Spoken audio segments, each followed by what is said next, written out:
welcome back to another video on my channel. It's been a while since I've done an actual video, but today I thought it'd be pretty cool to review The Batman since I saw it 2 days ago, Friday night.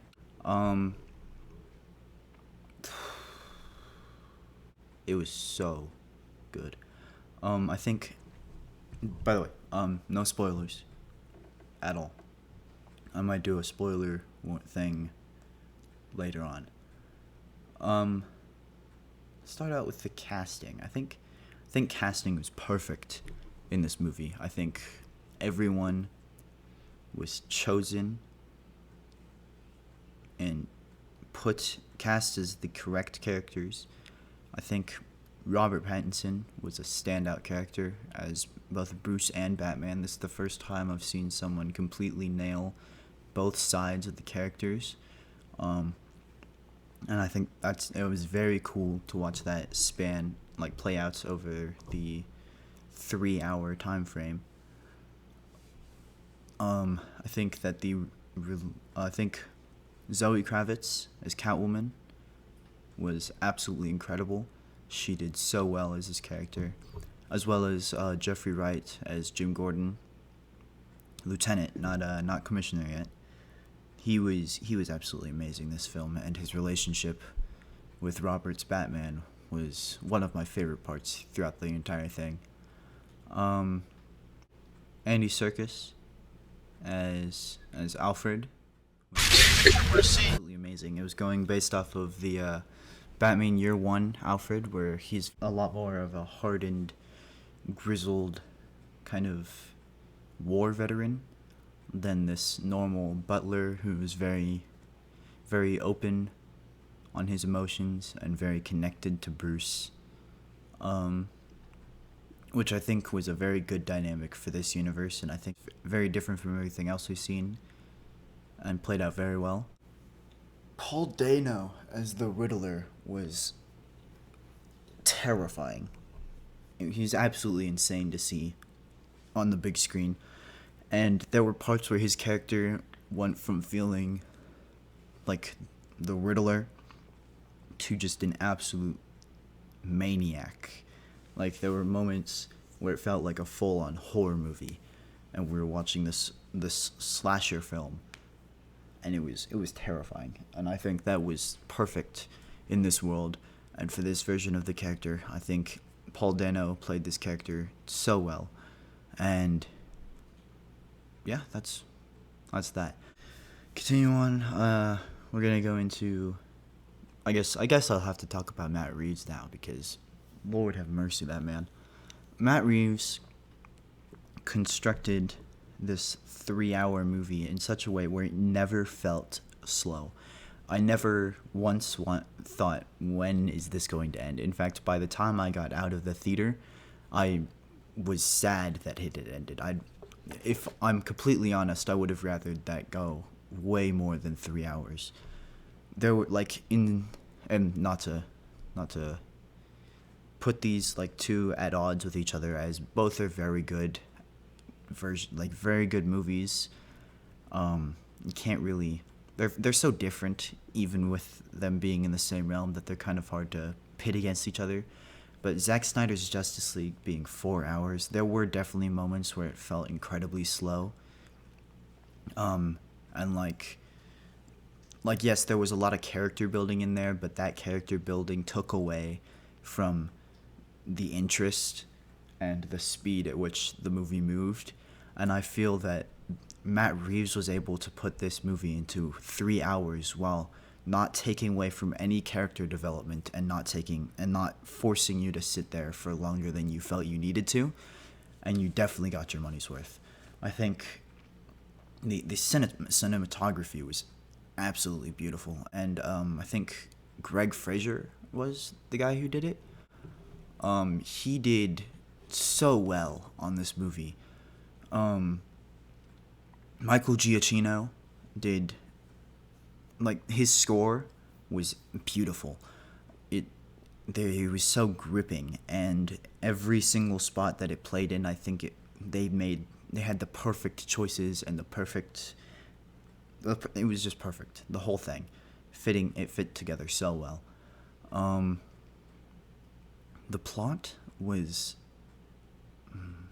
It was so good. The and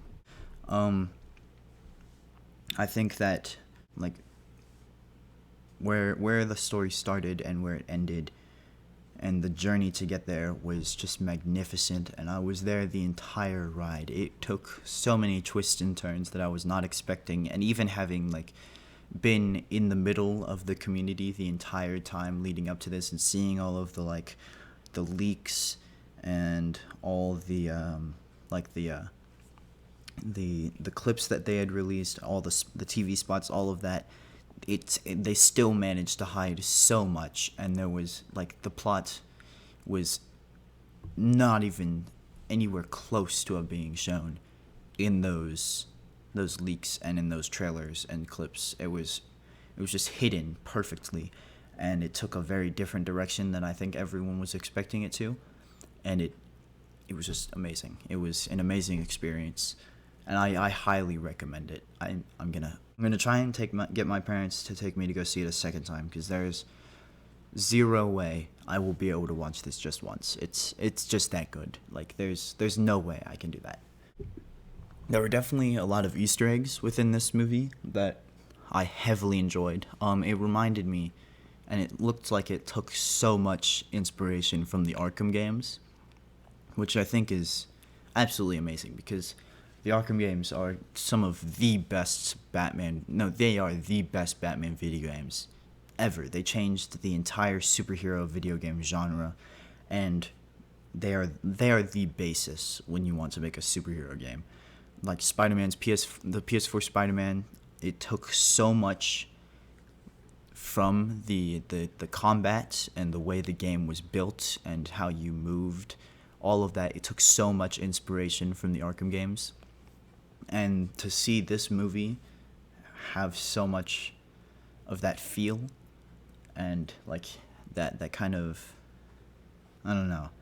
It was so cool to see, and I think it definitely added to the feel of the movie.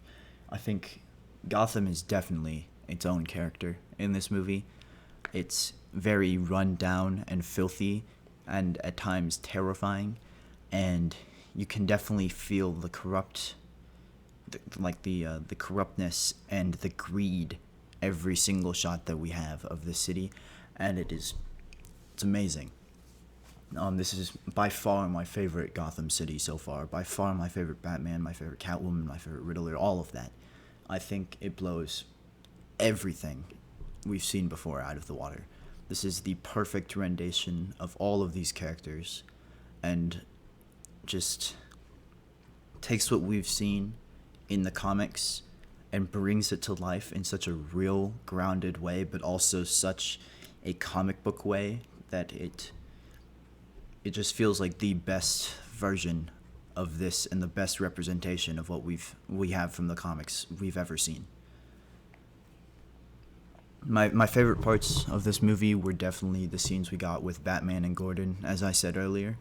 Their friendship that built throughout this movie was a highlight of it, and it's such a fun thing. And Gordon is very relatable in the small little things he says throughout the movie, the small little remarks he has.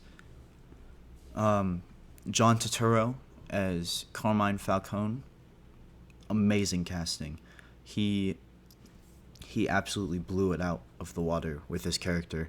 He is able to display that, like, kind of mobster feel throughout the whole thing, and I think he did it so well.